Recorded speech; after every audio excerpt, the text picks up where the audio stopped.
बिस्मिल्लाहिर्रहमानिर्रहीम, अस्सलाम वालेकुम। मैं हूं होम्योपैथिक डॉक्टर ज़ियाउल्लाह खान गाजी। आज हम होम्योपैथिक की दवा अमोनियम म्योर के बारे में पढ़ेंगे।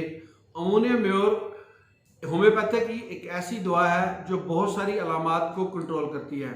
जैसा कि आपने बहुत से लोगों को देखा होगा जिनकी टांगें पतली और कमज़ोर होती हैं और उनका ऊपर वाला जिस्म जो है वो बहुत मोटा ताज़ा और सेहतमंद और तंदुरुस्त होता है। ऐसे मरीज़ों को होम्योपैथिक इस्तेमाल करवाई जाती है और इन मरीज़ों को जो क्रॉनिक किस्म की कॉन्स्टिपेशन होती है, यानी कब्ज़ बहुत ज़्यादा सख्त होती है और इनको जो स्टूल है वो भुरभुरे और सख्त किस्म के आते हैं। जो अमोनियम म्योर के मरीज़ होते हैं इनके नाक का नथना, एक नथना बंद होता है तो दूसरा खुल जाता है, दूसरा बंद हो तो पहला खुल जाता है। और अगर अमोनियम म्योर की ख़वातीन मरीज़ हों तो उनको माहवारी का खून रात के वक्त बहुत ज़्यादा आता है। टांगें पतली और कमज़ोर होने की वजह से एड़ियों में दर्द होता है और जिस्म में कमज़ोरी महसूस होती है।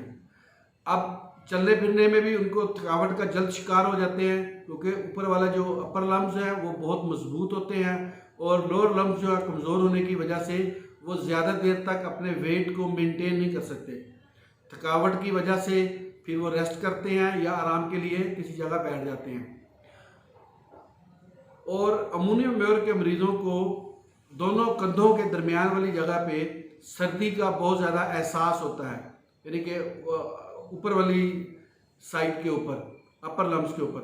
और अमोनियम म्योर होम्योपैथिक की वो दवा है जो इन तमाम अलामात को कंट्रोल करती है।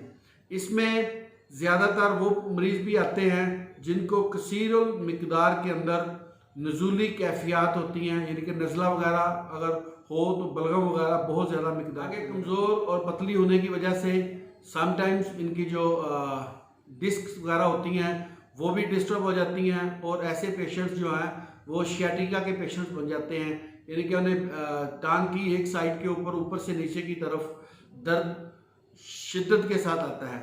ऐसे मरीज़ों को अर्कुल निसा या शियाटिका भी कहते हैं का दर्द बहुत ज़्यादा अमूमन देखा गया है।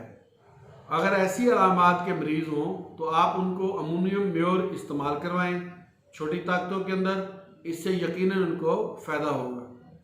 अल्लाह हाफिज़।